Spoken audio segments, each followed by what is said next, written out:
पावन कार्तिक मास का आरंभ हो चुका है।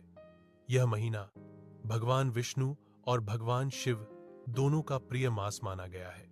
इस मास में स्नान, दान, दीपदान और व्रत करने से असीम पुण्य की प्राप्ति होती है। जो व्यक्ति श्रद्धा भाव से कार्तिक माह में भगवान का पूजन करता है, उसे मोक्ष की प्राप्ति होती है और सभी पापों का नाश होता है।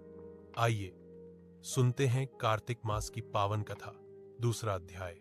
ब्रह्मा जी कहते हैं कि हे नारद, तुलसी की मंजरी सहित भगवान शालिग्राम का जो एक बूंद चरणामृत का पान करता है, वह ब्रह्म हत्यादि बड़े बड़े पापों से मुक्त होकर वैकुंठ को प्राप्त हो जाता है। जो भगवान शालिग्राम की मूर्ति के आगे अपने पितरों का श्राद्ध करता है, उसके पितरों को वैकुंठ की प्राप्ति होती है। जो भगवान शालिग्राम की मूर्ति का दान करता है, उसको समस्त पृथ्वी के दान का फल मिलता है, परंतु शालिग्राम की मूर्ति बेचनी नहीं चाहिए। विष्णु का पूजन शंख के जल से और शिव का बिल्व पत्रों से, सूर्य का तुलसी से, गणेश जी का धतूरे के पुष्पों से तथा विष्णु का केतकी के पुष्पों से, शिव का कनेर या कमल को छोड़ किसी अन्य लाल पुष्प से पूजन नहीं करना चाहिए। जो श्री विष्णु का पूजन कमल के पुष्पों से, लक्ष्मी का मंजरी युक्त जिसकी मृत्यु हो जाए, वह सीधा बिना किसी बाधा के वैकुंठ धाम को जाता है।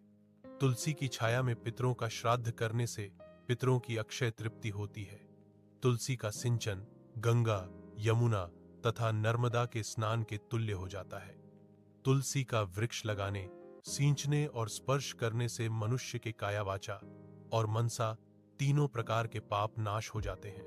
इस प्रकार कार्तिक का व्रत रखने वाला शांत चित्त से तुलसी का पूजन, प्रदक्षिणा और नमस्कार करके हाथ जोड़कर प्रार्थना करे कि हे हरिप्रिय, देवताओं ने तुमको बनाया, मुनीश्वरों ने तुम्हारा पूजन किया और मैं आपको नमस्कार करता हूं।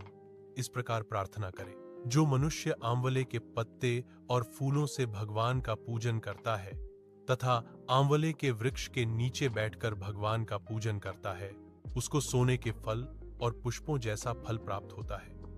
जो मनुष्य द्वादशी को तुलसी तथा आंवले के पत्तों को तोड़ता है, वह घोर नरक में जाता है। जो मनुष्य कार्तिक मास में आंवले के फल, तुलसी और गोपी चंदन की माला धारण करता है, वह जीवन मुक्त हो जाता है। इस प्रकार व्रती पुरुष भोजन करके चंदन, पुष्प, पान और दक्षिणा से ब्राह्मणों को प्रसन्न करे, सारे मास भूमि पर शयन करे, ब्रह्मचर्य का पालन करे, पत्तल में एक समय भोजन करे और जो भगवान को वीणा, वंशी और गान सुनाता है, वह भी भगवान को प्राप्त हो जाता है। जो भगवान के आगे मृदंग बजाता है, वह भगवान को अत्यंत प्रिय होता है।